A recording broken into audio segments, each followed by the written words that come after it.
The murder of Henry Nowak has had a gigantic impact on UK politics. Questions are being asked about the police response, about two-tier justice, about equality before the law, and of course about knife crime.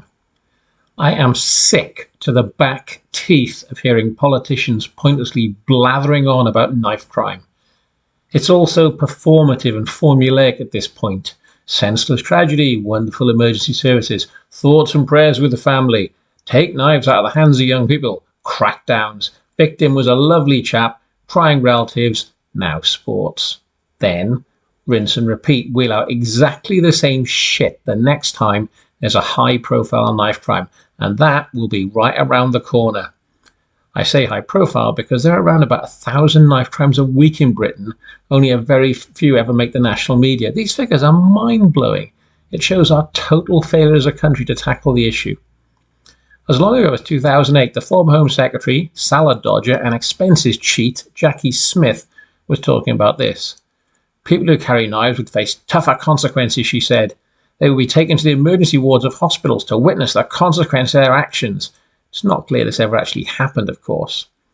They would be brought before a court. This was a careful choice of words from our Jackie, because even 20 years ago, Labour didn't actually like jailing criminals. In 2011, the actress Brooke Kinsella, responding to the tragic murder of her brother, funded an anti-knife campaign in Birmingham New Street Station.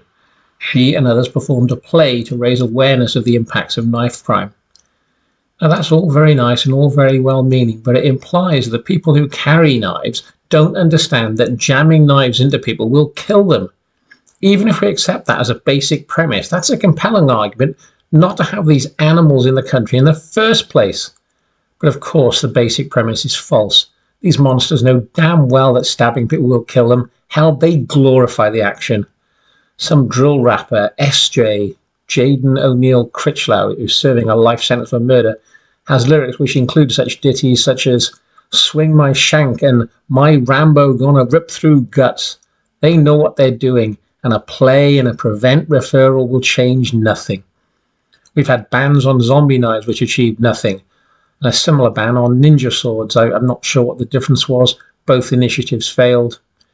Over 90% of knife crime victims are young men, but ladies aren't entirely invulnerable. Here we see pictures of Holly Gazard, Elian Adnam, Ellie Gould and Valerie Ford, all victims of knife crime. And I appreciate it's American, but who can forget the tragic picture of Irina Zarutska and this animal. Just recently we read about a man called John McNabb who was chased and killed in an unprovoked attack in Scotland in September last year. The 17-year-old boy who was the killer, cannot be named for legal reasons, can't possibly imagine what they could be, was already on bail for slashing against another man with a knife. So you see, in Britain, if you slash someone with a knife, it doesn't even warrant being remanded in custody. After the conviction, John's mother, Lisa Petrie, stood outside court with her son's picture on a t-shirt. We've seen this picture many times before. Lisa called for change in the law, and of course she's quite right. The law certainly needs to change. But, tragically, she completely missed the point. She talked about restricting the sale of knives. Well, we've tried that and it failed. She talked about changing the culture. Well, good luck with that. We've imported thousands of African and Middle Eastern savages, and they've got thousands of years of culture behind them. And I'm not sure a few plays at the station, lectures from fat politicians or anything else is going to make very much difference. No, we need to get fucking serious. So here's an idea. Why don't we get Vikram Dickwad, Michael Alabajajo, Michael Adebowale, Jures Kika, Jade Braithwaite, Michael Elaine, Deng Majek, Safi Dawood, Valdo Calacone, Axel Rudicaban, and all the others, and execute every single one of them. Because we all know a life sentence in prison means about 16 years, so teenage killers will be released in their mid-30s. Maybe that would act as a deterrent. Maybe it will protect some of our young people. Certainly it'll cut reoffending down to zero. We've tried softly. We've tried hug a hoodie, and we've tried understanding. It's failed, and I'm sick of our young people being butchered like farm animals. I'm done with it. I'm done with understanding, and now I want revenge. You might say, well, that's just revenge. I say yes. Yes, it is. Just and true. It's an idea whose time has come.